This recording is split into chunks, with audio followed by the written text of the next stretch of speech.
दशमस्कन्धः अथाष्टसप्ततितमोऽध्यायः 78 chapter from श्लोका 1. श्रीशुक उवाच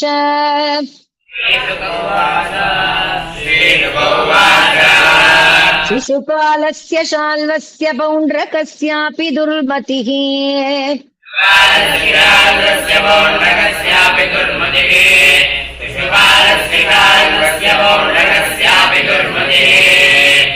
परलोकगतानां च कुर्वन् पारोक्ष्य सौहृदम्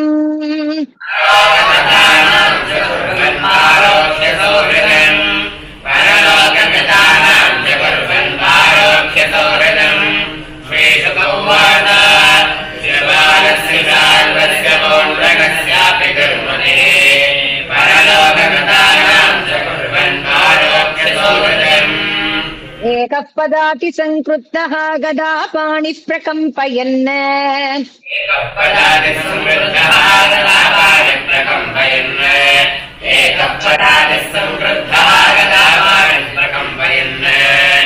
पद्भ्यामि मां महाराज महासत्त्वो व्यदृश्यत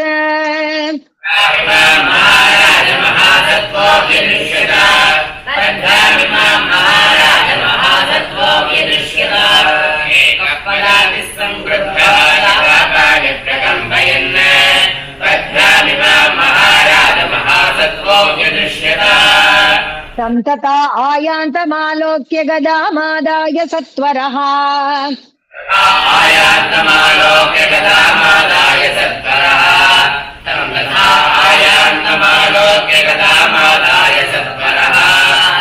अवप्लुत्य रथात् कृष्टः सिन्धुं वेलेव प्रत्यदात्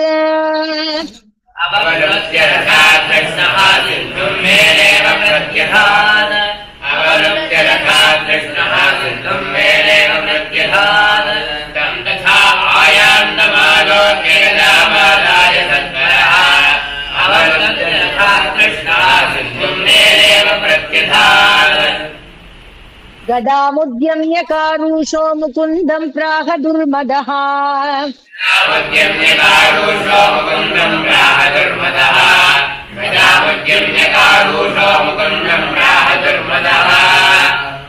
दिष्ट्या दिष्ट्या भवानद्य मम दृष्टिपथं गतः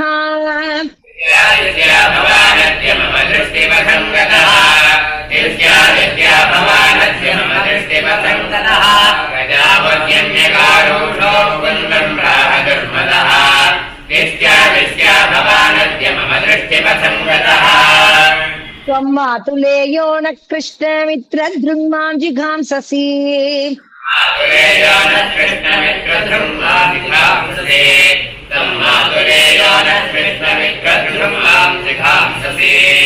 अतस्त्वां गदया मन्दहनिष्ये व्रजकल्पया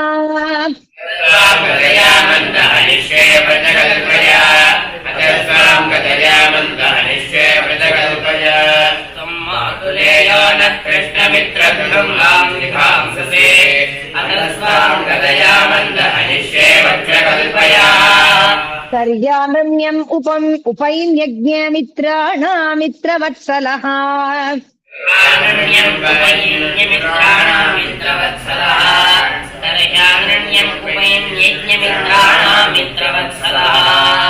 बन्धुरूपमरिं हत्वा व्याधिं देहचरं यथा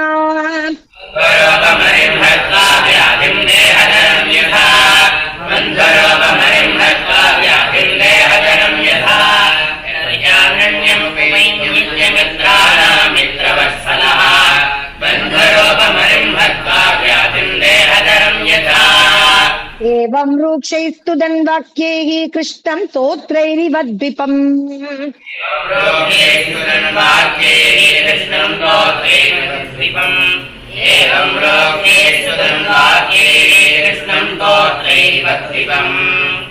गदया ताडयन्मूर्ध्नि सिंहवत् व्यनदच्छसः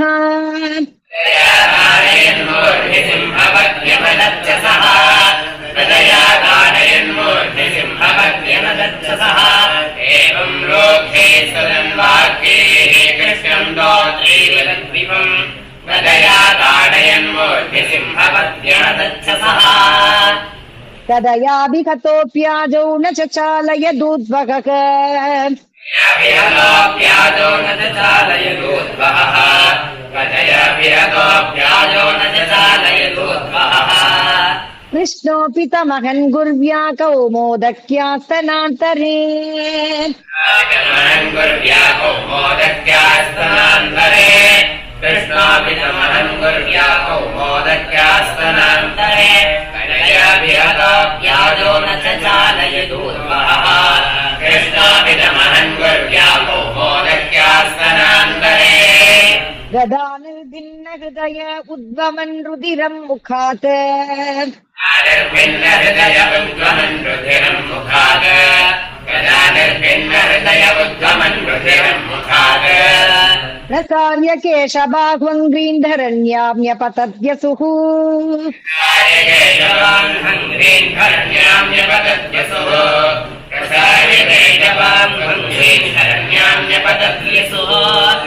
निर्भिन्न हृदय उद्गमन् रुधिरम् मुखात् प्रसार्यकेशवान्भङ्ग्रीन्धरण्याम्यपतद्यसुः ततः सूक्ष्मतरम् ज्योतिः कृष्णमाविशदद्भुतम्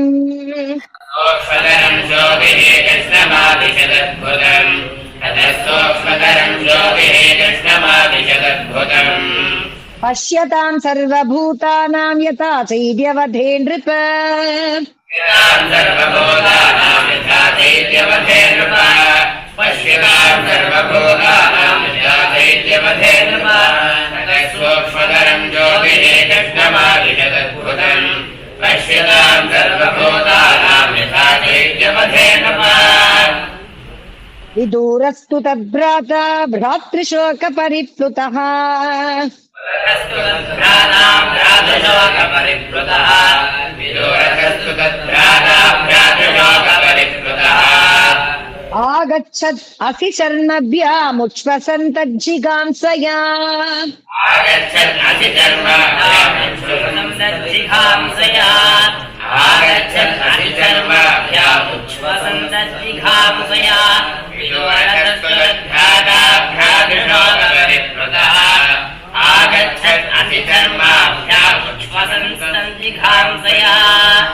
तस्य चापततः कृष्णः चक्रेण क्षुरनेमिना कृष्णः चक्रेण क्षुरनेमिना तस्य चापततः चक्रेण क्षुरनेमिना शिरोजहार राजेन्द्र सकिरीटम् सकुण्डलम् राजेन्द्र सकिरीटम् सकुण्डलम् शिरोजहार राजेन्द्र सकिरीटम् सकुण्डलम् तस्य चापततः कृष्णः चक्रेण क्षुरनेमिना शिरोजहार राजेन्द्र सकिरीटम् सकुण्डलम् एवम् सौभम् शशाल्वम् च जन्तवक्त्रम् सहानुजम्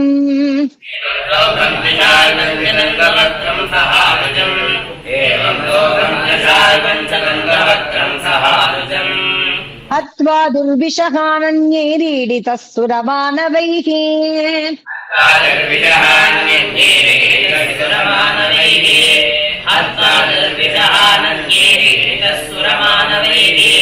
एवम् सौभञ्जकाल्वञ्जलङ्गवक्त्रम् सहानुजम् हत्वा दुर्विषहानन्यैरीडितः मुनिभिः सिद्धगन्धर्वैः विद्याधरमहोरगैः सिद्धगन्धर्वैः विद्याधरमहोरगैः मुनिभिः सिद्धगन्धर्वैः विद्याधरमहोरगैः अप्सरोभिः पितृगणैः यक्षैः किन्नरचारणैः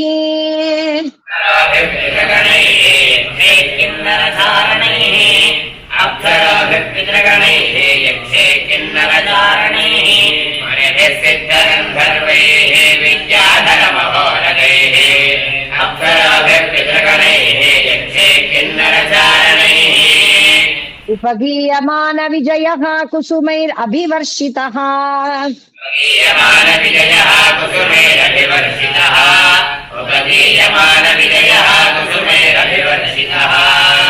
वृतश्च वृष्टिप्रवरैः विवेशालङ्कृताम् पुरीम् वृष्टिप्रवरैः विवेशालङ्कृताम् पुरीम् वृतश्च वृष्टिप्रवरैः विवेशालङ्कृताम् पुरीम् प्रतीयमानविजयः कुसुमेरभिवर्षितः प्रदष्टवृष्टिप्रवरैः विवेशालङ्कृताङ्कुलीम् एवं योगेश्वर कृष्णः भगवान् जगदीश्वरः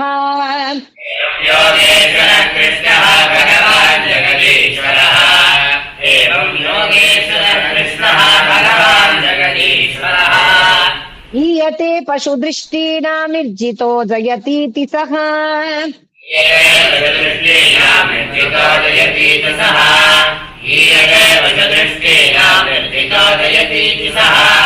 एवं योगेश्वर कृष्णः भगवान् जगदीश्वरः ईयते पशुदृष्टीनां निर्जितो जयतीति सः श्रुत्वा युद्धोद्यमं रामः कुरूणां सह पाण्डवैः युद्धोद्यमं रामः कुरूणां सह पाण्डवैः श्रुत्वा युद्धोद्यमं रामः कुरूणां सह पाण्डवैः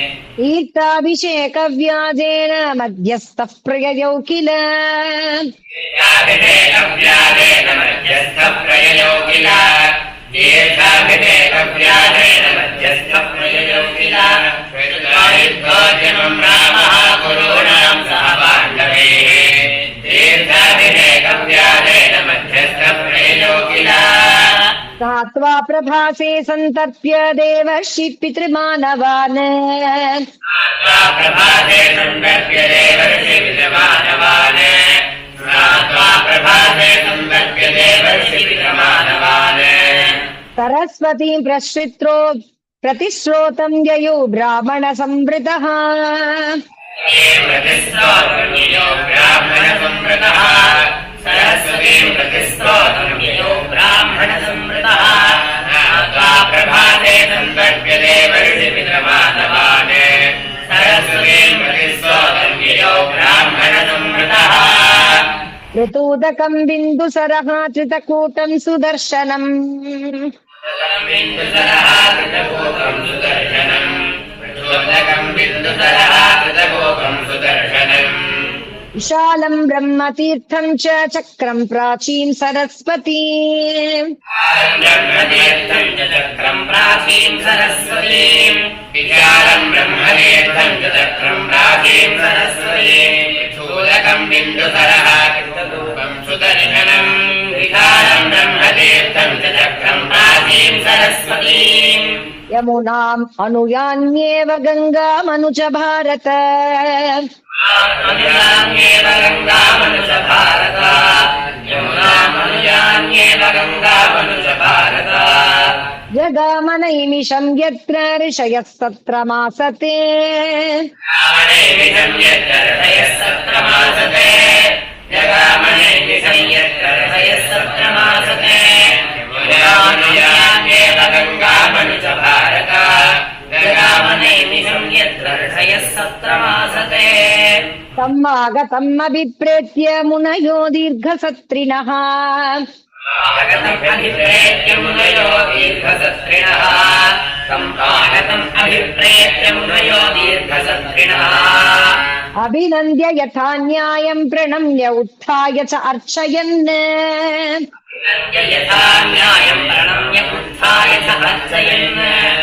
यथा न्यायम् प्रणम्य उत्थाय च अर्चयन् तम् आगतम् अभिप्रेत्य मुनयो दीर्घसत्रिणः अभिनन्द्य यथा न्यायम् प्रणम्य उत्थाय च अर्चयन् सोर्चितः सपरिवारः कृतासन परिग्रहः सपरिवारः कृतासन परिग्रहः सोर्चितः परिवारः कृतासन परिग्रहः रोमहर्षणमासीनम् महर्षे शिष्यमैक्षत महर्षणमासीनम् महर्षे शिष्यमैक्षत रोमहर्षणमासीनम् महर्षे शिष्यमैक्षत सोर्चितः सपरिवारः कृतासन परिग्रहः रोमहर्षणमासीनम् महर्षे शिष्यमैक्षत अप्रत्युत्थायिनम् सूतम् अकृतः प्रह्वणाञ्जलिम् प्रत्युत्थायिनम् सोदम् अकृतप्रह्वणाञ्जलिम् अप्रत्युत्थायिनम् सोदम् अकृतप्रह्वणाञ्जलिम् अध्यासीनम् च ताम् विप्राचुकोप उद्वीक्ष्य माधवः व्यासेन विददान् विप्रान् चुकोपोऽधीशमाधवः अध्यासेनं जदान् विप्रान् चुकोपोऽधीशमाधवः अप्रत्युत्थायनं श्लोकम् अगतप्रह्वणाञ्जलिम् अध्यासेनं जदान् विप्रान् चुकोपोऽधीशमाधवः तस्मादसौ विमान् विप्रानध्यास्ते प्रतिलोमजः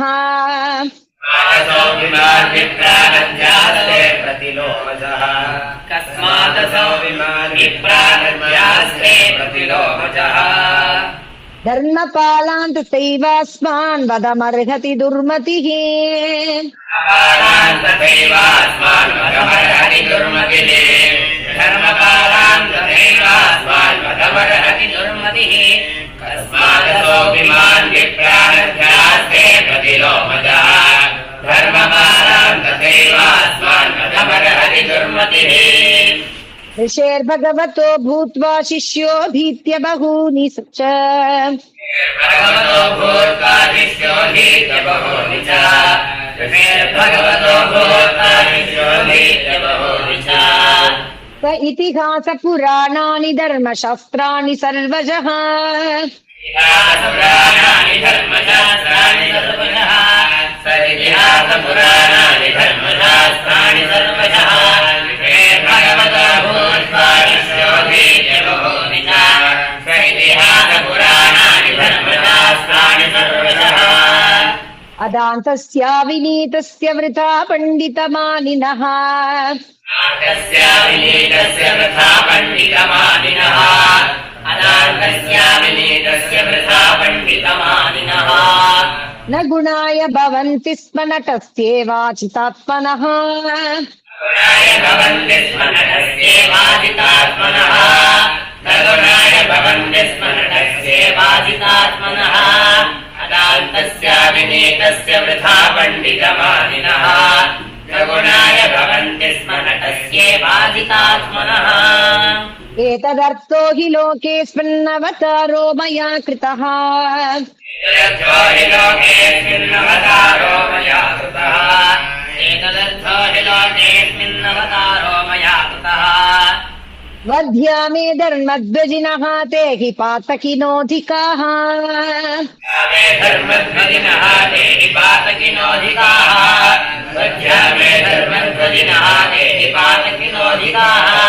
एतदर्थो हि लोकेऽस्मिन्नवतारो मया कृतः वध्या मे धर्मध्वजिनः ते हि पातकिनोऽधिकाः एतावत् उक्त्वा भगवान् निवृत्तः असद्वधादपि एतावत् उक्त्वा भगवान् निवृत्तो असद्वधादपि एतावत् उक्त्वा भगवान् निवृत्तो असद्वधादपि भावित्वा तं कुशाग्रेण करस्तेनाहनत् प्रभुः करस्तेनाहनत् प्रभुः भावित्वा तं कुशाग्रेण करस्तेनाहनत् प्रभुः एतावत् उक्त्वा भगवान् निवृत्तो असद्वधादपि भावित्वा तं कुशाग्रेण करस्तेनाहनत् प्रभुः आहा इति वादिनः सर्वे मुनयः खिन्नमानसाः इति वादिनः सर्वे मुनयः खिन्नमानसाः आहा इति वादिनः सर्वे मुनयः खिन्नमानसाः ऊचुः सङ्कर्षणम् देवम् अधर्मस्ते कृतः प्रभो सङ्कर्षणम् देवम् अधर्मस्ते कृतः प्रभो ऊचुः सङ्कर्षणम् देवम् अधर्मस्ते कृतः प्रभो आहा इति वादिनः सर्वे मुनयः खिन्नमानसाः ऊचुः सङ्कर्षणम् देवम् अधर्मस्ते कृतः प्रभो अस्य ब्रह्मासनम् दत्तम् अस्माभिर्यदुनन्दन ब्रह्मादनम् दत्तम् अस्माभिर्यदुनन्दन अस्य ब्रह्मादनम् दत्तम् अस्माभिर्यदुनन्दन आयुश्चात्मा क्लमम् तावत् यावत् सत्रम् समाप्यते आयुष्यात्मा क्लमम् तावत् यावत् सत्रम् समाप्यते आयुष्यात्मा क्लमम् तावत् यावत् सत्रम् समाप्यते अस्य ब्रह्मादनम् दत्तम् अस्माभिर्यदुनन्दन आयुष्यात्मा क्लमम् तावत् यावत् सत्रम् समाप्यते अजानतैवाचरितस्त्वया ब्रह्मवधो यथा देवाचरितः मया ब्रह्मवधो यथा अजानैवाचरितस्त्वया ब्रह्मवधो यथा योगेश्वरस्य भवतो नाम्नायोऽपि नियामकः योगेश्वरस्य भवतो नाम्नायोऽपि नियामकः योगेश्वरस्य भवतो नाम्नायोऽपि नियामकः ज्ञानैवाचरितस्त्वया ब्रह्मवधो यथा योगेश्वरस्य भवतो नाम्नायोऽपि नियामकः यद्येतद्ब्रह्म हत्यायाः पावनं लोकपावन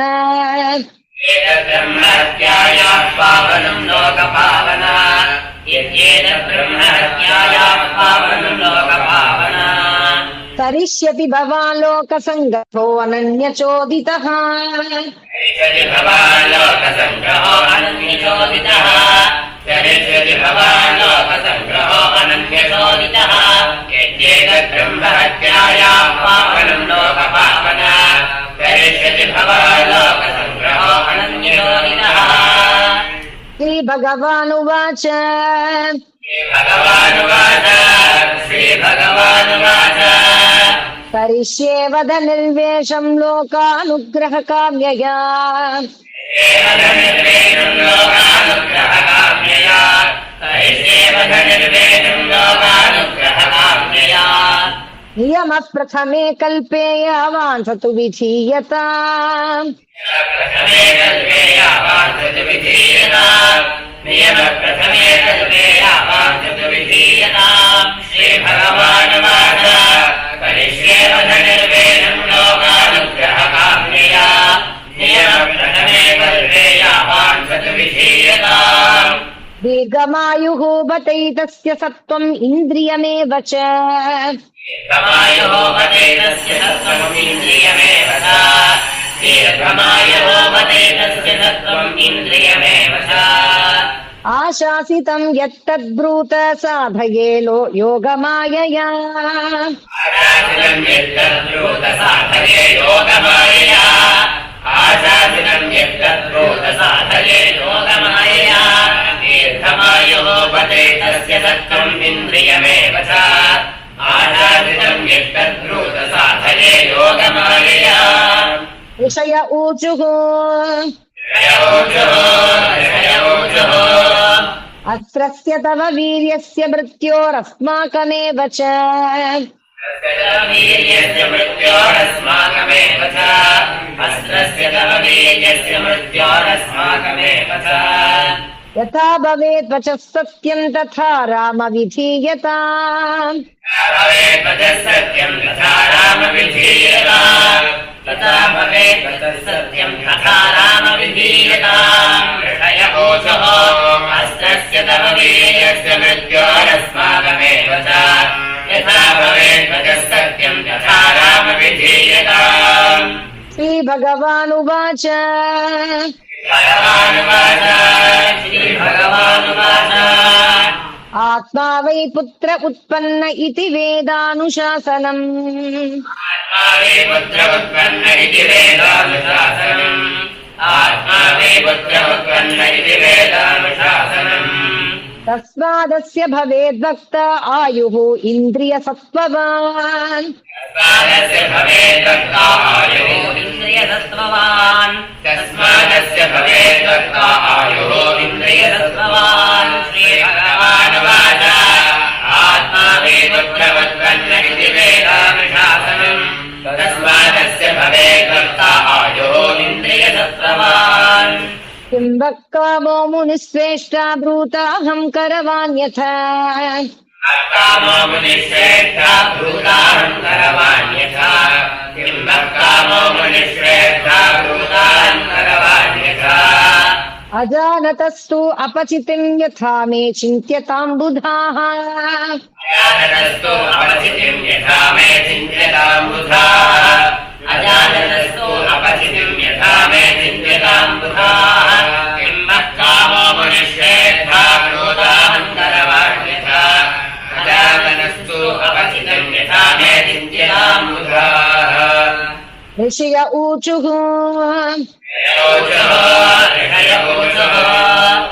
बल्बलस्य सुतो घोरो बल्बलो नाम दानवः बलस्य सुतो घोरो बल्बलो नाम दानवः बलस्य सुतो घोरो बल्बलो नाम दानवः प्रदूषयति नः सत्रमेत्य पर्वणि पर्वणि दोषयति नः सत्रमेत्य पर्वणि पर्वणि दोषयति नः सत्रमेत्य पर्वणि पर्वणि षयोजो बलस्य सुतो घोरो बल्बलो नाम दानवः दोषयति नः सत्रमेत्य पर्वणि पर्वणि सम्पापं जगिदाशार्हतन्नः शुश्रूषणम् परम् पापं जहिदाचारहतन्नः शुश्रूषणम् परम् पापं जहिदाचारहतन्नः शुश्रूषणम् परम् पूयशोणितविन्मूत्रसुरा मांसाभिवर्षिणम् पूयशोणितविन्मूत्रसुरा मांसाभिवर्षिणम् पूयशोणितविन्मूत्रसुरा मांसाभिवर्षिणम् तम् पापं जहिदाचारहतन्नः शुश्रूषणम् परम् पूयशोणितविन्मूत्रसुरा मांसाभिवर्षिणम् ततश्च भारतं वर्षं परीत्य सुसमाहितः भारतं वर्षं परीत्य सुसमाहितः ततश्च भारतं वर्षं परीत्य सुसमाहितः चरित्वा 12 मासान् तीर्थस्नायी विशुध्यसे द्वादशमासान् तीर्थस्नायी विशुध्यते चरित्वा 12 मासान् तीर्थस्नायी विशुध्यते ततश्च भारतं वर्षं परीत्य सुसमाहितः चरित्वा 12 मासान् तीर्थस्नायी विशुध्यते इति श्रीमद्भागवते महापुराणे पारमहंस्यां संहितायां 10 स्कन्धे श्रीमद्भागवते महापुराणे पारमहंस्यां संहितायां 10 स्कन्धे इति श्रीमद्भागवते महापुराणे पारमहंस्यां संहितायां 10 स्कन्धे उत्तरार्धे बलदेवचरिते बल्बलवधोपक्रमो नाम 870तमोऽध्यायः बलदेवचरिते बल्बलवधोपक्रमो नाम 870तमोऽध्यायः उत्तरार्धे बलदेवचरिते बल्बलवधोपक्रमो नाम 870तमोऽध्यायः श्रीमद्भागवते महापुराणे पारमहंस्यां संहितायां 10 स्कन्धे उत्तरार्धे बलदेवचरिते बल्बलवधोपक्रमो नाम 870तमोऽध्यायः श्रीहरये नमः श्रीहरये नमः गोपिका जीवनस्मरणम्